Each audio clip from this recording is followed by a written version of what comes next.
In this video, I'm going to show how to fit the 996 Cup shift cables onto the standard 996 shift housing. Here are the Cup cables, which you can see here. There's one blue and one grey part. These are available from OPC. And these are, at the moment, they're just dropped straight onto the shift housing. But as you'll see, the fittings on the ends of the cables are different. So this fitting won't fit onto the standard fitting here. And the same on the other shift fitting as well. I'll just pull that back. So you'll see that's got a hole on the end of it. So I'll have to do something for that. Also here, where the normal cables clip in, you'll see this cable has a clip on it. So this one does clip into its housing. This one doesn't.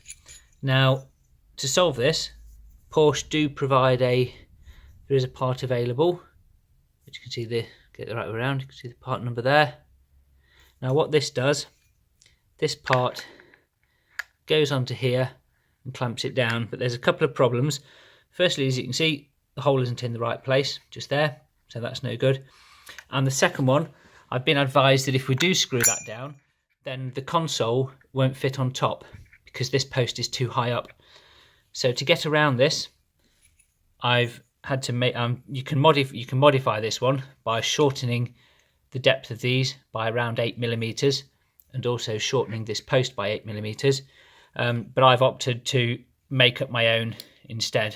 So I've made one up here which is 8mm shorter, and I'll also be able to drill the hole in the correct position for it. So I've marked the hole there. That's where the original hole is on this one. So I'm just going to move it slightly to fit that. So the first thing I need to do on this is to modify this housing by taking around 8mm off that. I'll take 8mm off, see how it fits, and if I need to take slightly more off, I can.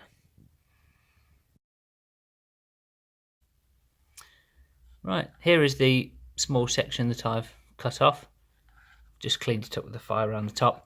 Now what I'm going to do is to drill out this hole here. This is the hole that the bracket will screw onto.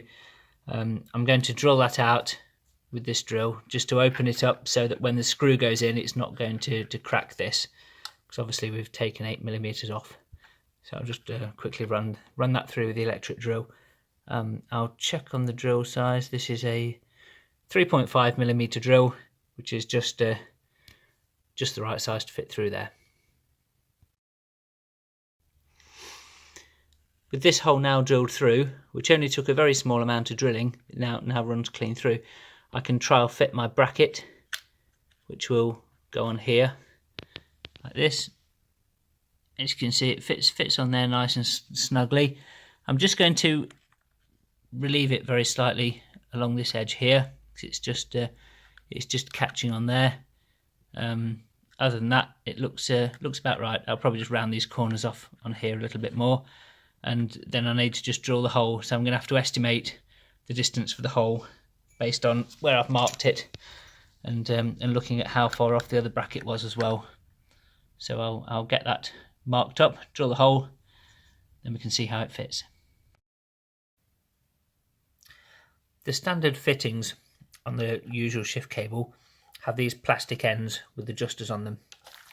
The Cup ones are different. As you can see, this one here is very similar. On here it's held in with just a plastic push-in piece. That will need replacing with a special screw, which will be arriving soon.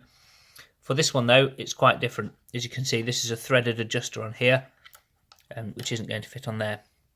So to make the threaded adjuster work, we need one of these clips here. There's the part number for it, and that goes along with this retainer here, which goes onto the clip. Now this has, on here there's a left-handed thread on this end, right-handed thread on this end, so we're going to need a bit of threaded rod on there to join the two pieces together.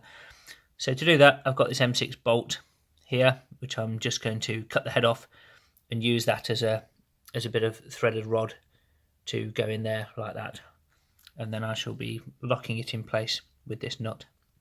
So I'm just going to cut the head off that now and then get it assembled. On here you can see where I've taken this pin out of here. I've just fitted this on and put the pin back in just to make sure everything fits properly. and I've also just fitted this on here with the clip, so that's now all in place.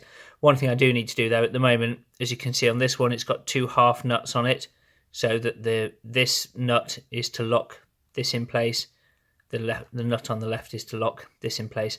So I do need to get hold of some half nuts to do the same on here, but at least for now I can see that it is fitted in place, and as I move the levers there, we've got full movement on everything. And then I've got the adjusters here, so as I adjust these, it shortens and lengthens the cables. So that's all basically ready to go, other than, say, I need a new screw for that, and also 2 half nuts for there. They're just standard M6 nuts, so I'll just get some half nuts ordered. These are the 2 screws that are required to finish the job off. This larger of the 2 screws fits in here in place of, this is the standard plug that goes in, but this much larger screw goes in here to make sure that this doesn't unclip on here, and this second screw, the smaller one, is to go on here to hold our plate in place. So with that plate on there, that'll screw in there. So this has been drilled out to 4mm in here, which is the core size of this, so that when I screw it in, it won't split. So I'm now just going to screw those 2 screws in, and that'll finish the job off.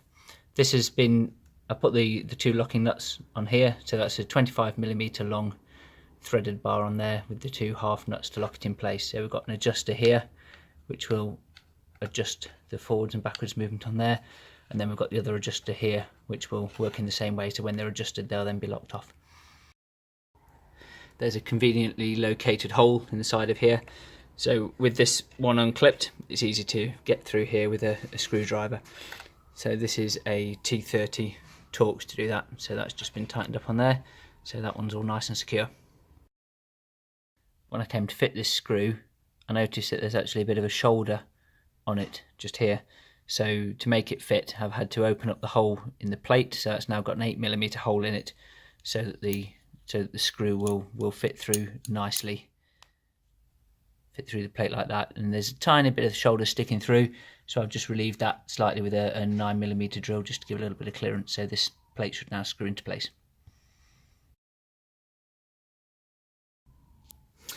Okay, so the plate is now all screwed into place. That's all tightened up nicely, so you can see underneath all the linkages are in, everything's all done. So this is now operating nicely. Obviously it's not adjusted yet, so I'll be able to get into here to adjust it once it's in the car. So that's it, all finished. I'll put a parts list on at the end of the video, so I'll do a list of all of the parts that are required with part numbers.